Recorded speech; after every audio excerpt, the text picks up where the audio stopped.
अस्सलाम वालेकुम नाज़रीन, मैं हूँ आपका उसका वरियात, आप देखते हैं मेरा यूट्यूब चैनल। आज हमारी कंपनी में छोटा सा सेमिनार है सोयाबीन सीड के हवाले से।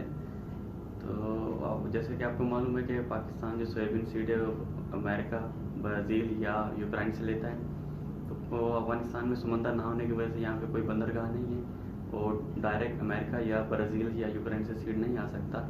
तो अगर हम पाकिस्तान के थ्रू लें तो इकोनॉमिकली हमें वो महंगा पड़ता है। तो इस सिलसिले में यहाँ अफगानिस्तान में लोकल फसल ही काश्त की जाती है सोयाबीन की। तो पहले हमारा जो सोयाबीन सीड था वो एक ही इलाके तक महदूद था, शोलगर इलाके तक।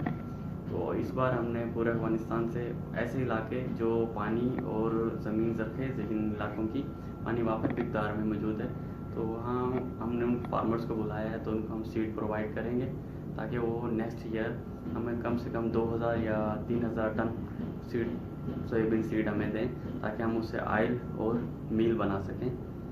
तो आइए मैं आपको दिखाता हूँ। ये हमारी कंपनी के कुछ जो प्रोडक्ट हैं वो डिस्प्ले किए हैं हमने।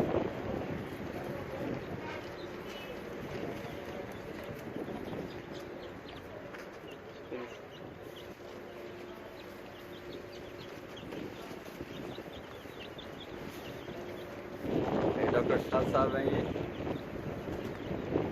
मेडिसिन भी हमारी कंपनी पोल्ट्री मेडिसिन है, इसका बिजनेस भी है।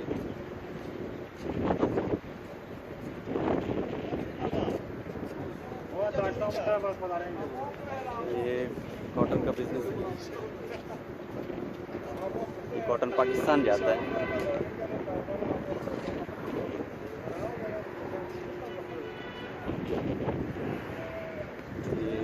आइलैंड सोप, आइल बनाने का सोप। हाँ बिस्मिल्लाह जान।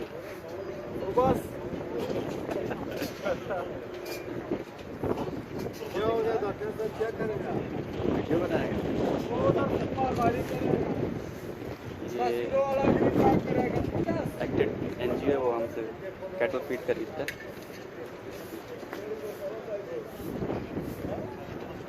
ये USAID हमसे कैटल फीड लेते हैं और फार्मर्स को फ्री प्रोवाइड करते हैं।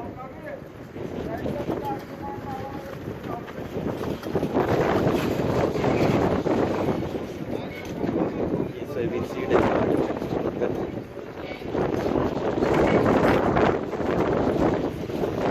कैटल फीड है। कैटल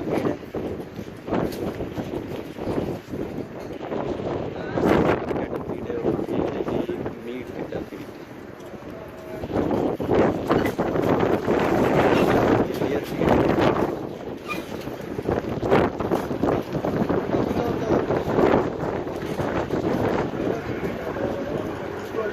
ब्रॉयलर फीड है।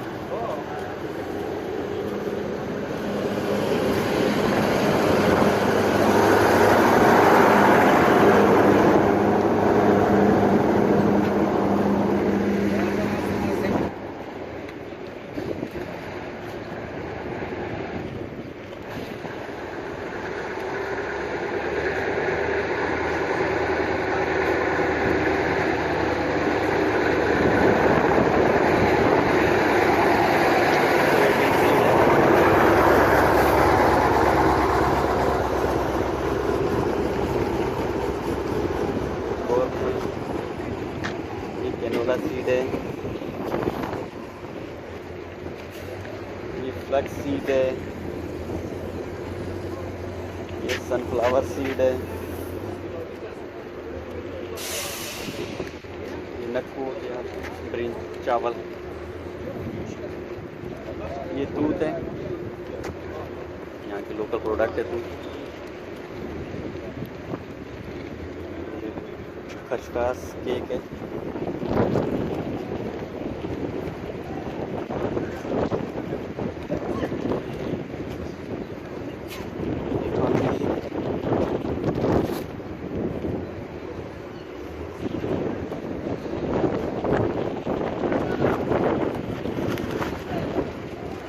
सनफ्लावर पैलेटेड सनफ्लावर है। ये कॉटन केक है।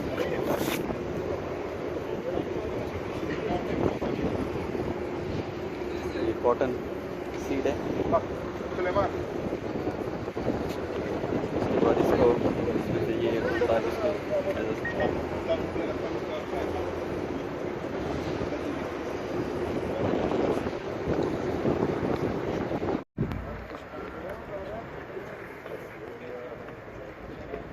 मेहमानों की आमद का सिलसिला जारी है।